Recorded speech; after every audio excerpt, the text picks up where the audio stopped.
Rajamma here. അപ്പോൾ ഇന്ന് നമ്മളൊരു യാത്ര പോവാണ്. യാത്ര എന്ന് പറഞ്ഞാൽ താനൂർ വരെ. താനൂർ അമ്മായിക്ക് കണ്ണിൻ്റെ തിമിരത്തിൻ്റെ ഓപ്പറേഷൻ കഴിഞ്ഞ് കിടക്കുന്നതുകൊണ്ട് നമ്മളൊന്ന് പോയി കാണാമെന്ന് വിചാരിച്ചു. അപ്പോൾ കാണുന്ന വിജനയാത്രയാണ്. അപ്പോൾ ആ വിജനയാത്രേൻ്റെ ഇടയിലാണ് നമ്മൾ പാട്ടെല്ലാം വെച്ച് ഏത് മൂഡ്, ഫീലിങ്സ് മൂഡ്. അപ്പോൾ അതിൻ്റെ ഇടയിൽ കോലുമിഠായൊക്കെ കിട്ടിയിട്ടുണ്ട്. അതെല്ലാം കഴിച്ച് നിർവൃതി അടഞ്ഞ് കൊണ്ടിരിക്കുകയാണ്.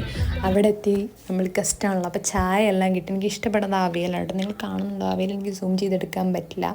എങ്ങനെ എടുക്കാൻ പറ്റും? സൈഡിൽ ഇങ്ങനത്തെ ഒക്കെ ഓരോ പരിപാടികളാണ് ഗൈസ്. അപ്പോൾ അതിൻ്റെ അടുത്ത് തന്നെ ഒരു ബീച്ചുണ്ട്. അപ്പോൾ നമ്മൾ ബീച്ചിലും കൂടി കറങ്ങിയിട്ട് വരാമെന്ന് വിചാരിച്ചു. അവിടെ ഇപ്പോൾ പിള്ളേരുടെ കൂടെ ഫുട്ബോളൊക്കെ പ്ലേ തട്ടുന്നുണ്ട്. മേ ബി മെസ്സി എങ്ങനെ ആയാലോ.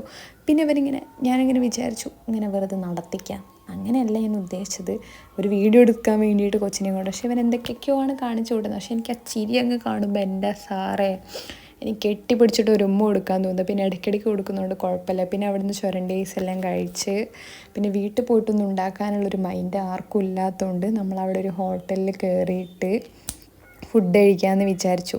ഇങ്ങനെ താഴേക്ക് ഇരുന്നിട്ടുള്ള സെറ്റപ്പ് ഇതിനെന്തോ പറഞ്ഞായിരുന്നു, എനിക്ക് ഓർമ്മയില്ല ഇതിനെന്താ പറയാമെന്ന്. അപ്പം അങ്ങനെ അവിടെ ഇരുന്നു. അപ്പം നമുക്ക് ഫുഡ് വന്നു, മയണൈസ് എല്ലാം വന്നു, കുബൂസ് വന്നു, പിന്നെ നമ്മുടെ ബ്രോസ്റ്റ് വന്നു. വെക്ക് ചേട്ടാ വേഗം, ഞാനിവിടെ ഇത്രയും ഗതിയിട്ട് പറയുന്നത് കേൾക്കുന്നില്ല. Yes, thank you so much. അപ്പോൾ നമ്മൾ ഇതെല്ലാം കഴിച്ച് കഴിഞ്ഞതിന് ശേഷം പിന്നെ അവിടെ എന്തോ എഴുതിയിട്ടുണ്ടായിരുന്നു. അപ്പോൾ ഞാൻ അതെല്ലാം വീഡിയോസ് എല്ലാം എടുത്ത് കഴിഞ്ഞതിന് ശേഷം നമ്മൾ നേരെ വീട്ടിലോട്ട് വന്ന് കയറിയത് ഒരു 11:30 വന്നു കിടന്നുറങ്ങി.